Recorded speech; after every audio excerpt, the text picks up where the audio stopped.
Hello my lovely viewers, আসসালামু আলাইকুম। Welcome back to my channel. July গণ অভ্যুত্থান স্মৃতি জাদুঘর শেরেবাংলা নগরে দেখতে গেলাম।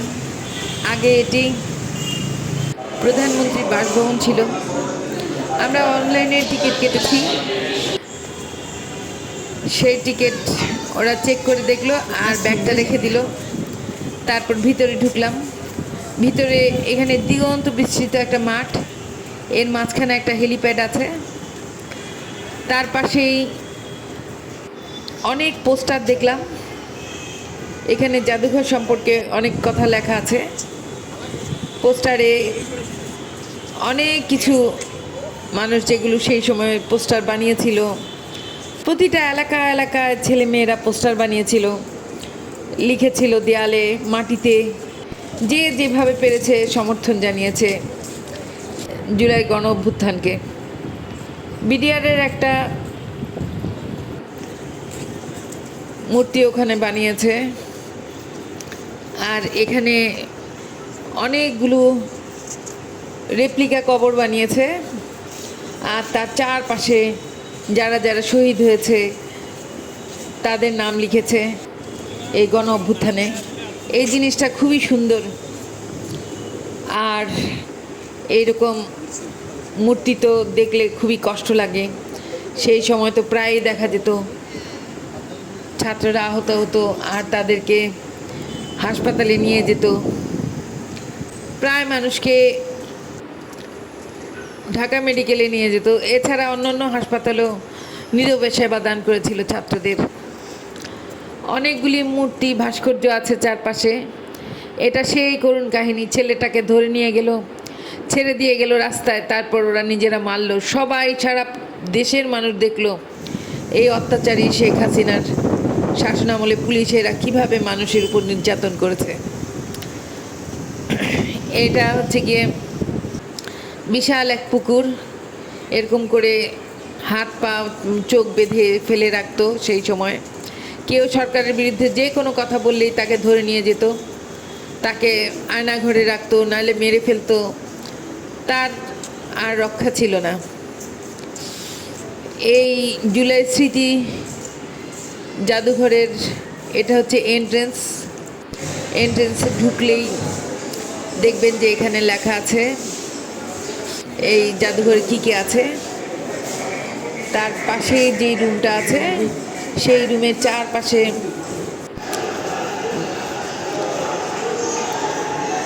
অনেকগুলো টিভি লাগানো আছে এবং সেই আন্দোলনের সব ঘটনাগুলো দেখাচ্ছে। বড় বড় টিভি লাগানো আছে। এখানে বঙ্গভবন যে ভাঙচুর করেছে সেগুলো গ্লাস দিয়ে কিছু রেখে দিয়েছে। সেই সময় সমস্ত ঘটনা টিভিতে চলছে। এই সোফাটা অক্ষত আছে। সারা বঙ্গভবন ভেঙে ফেলবে, এটাই তো স্বাভাবিক। এত এত স্টুডেন্টকে মেরে ফেলেছে, তার প্রতিবাদ তো মানুষ করবেই।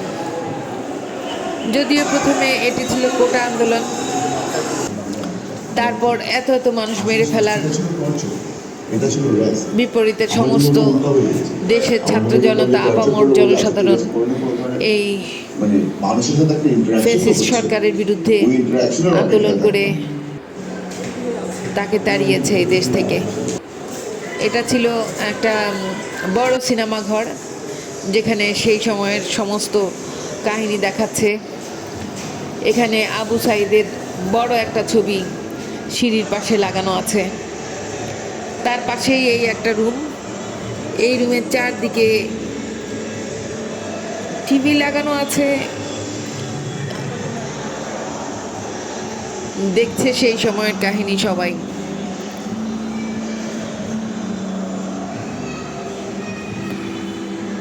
সত্যি আমরা চিন্তাও করতে পারি না কত মানুষ আহত হয়েছে, কত মানুষ মরে গিয়েছে। আমরা নিজেরাও চোখের সামনে দেখেছি। আমি রামপুরায় থাকি, তো রামপুরায় ব্র্যাক ইউনিভার্সিটির সামনে, ইস্ট ওয়েস্টের সামনে কত ছাত্ররা মরেছে।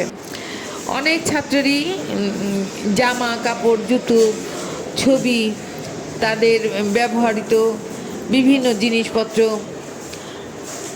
এই স্মৃতি জাদুঘরে আছে। একটা জিনিস মিস করলাম, হাদি ভাইয়ের কোনো চিহ্নই নাই এখানে। হাদি ভাইও তো সবার সবাইকে উৎসাহিত করেছিল।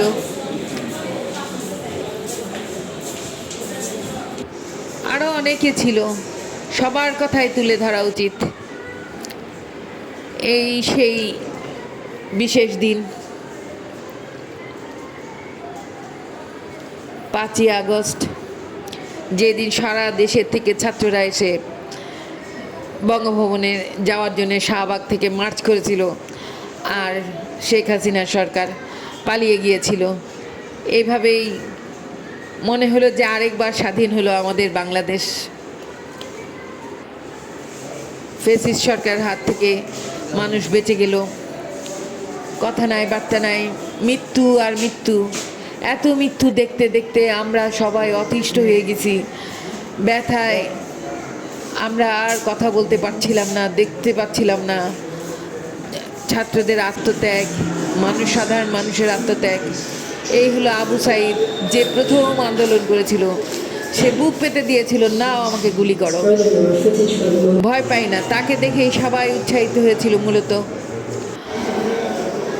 এই একজন ডাক্তারের, এই একজন সাংবাদিকের, আরও অনেক ছাত্রছাত্রীদের বিভিন্ন জিনিসপত্র আছে তাদের স্মৃতিচিহ্ন হিসাবে। এটা মনে হয় খাট, শেখ হাসিনা ঘুমাতো মনে হয়। এটা হলো এলইডি, এর মধ্যে অনেক যারা যারা শহীদ হয়েছে তাদের বিভিন্ন মানুষ সম্পর্কে কিছু কিছু তথ্য তুলে ধরা হয়েছে। তো আমরা এই জুলাইয়ের গণ অভ্যুত্থানের স্মৃতি জড়িত জাদুঘরে দেখতে এসে দেখলাম এক জায়গায় টিভি চালিয়ে রেখেছে, আর শেখ হাসিনা যে এই দেশ থেকে পালায় গিয়েছে সেটার ভিডিওটা দেখাচ্ছে। অবশেষে জয় হলো সমস্ত ছাত্র জনতার, মানুষের জয়। কেউই এই দেশকে নিজের কুক্ষিগত করতে পারবে না। দেশের সমস্ত মানুষ একত্রিত হয়ে তা প্রতিরোধ করবে। সেই দিন বিজয়ের গান সবাই গেয়েছিল, আর এই দেশের মানুষের জয় হয়েছিল। এই দেশে আর যেন কোনো ফ্যাসিস্ট সরকার না আসে, এই বিজয় যেন মানুষ ধরে রাখে, দেশকে ভালোবেসে, দেশের ক্ষতি না করে।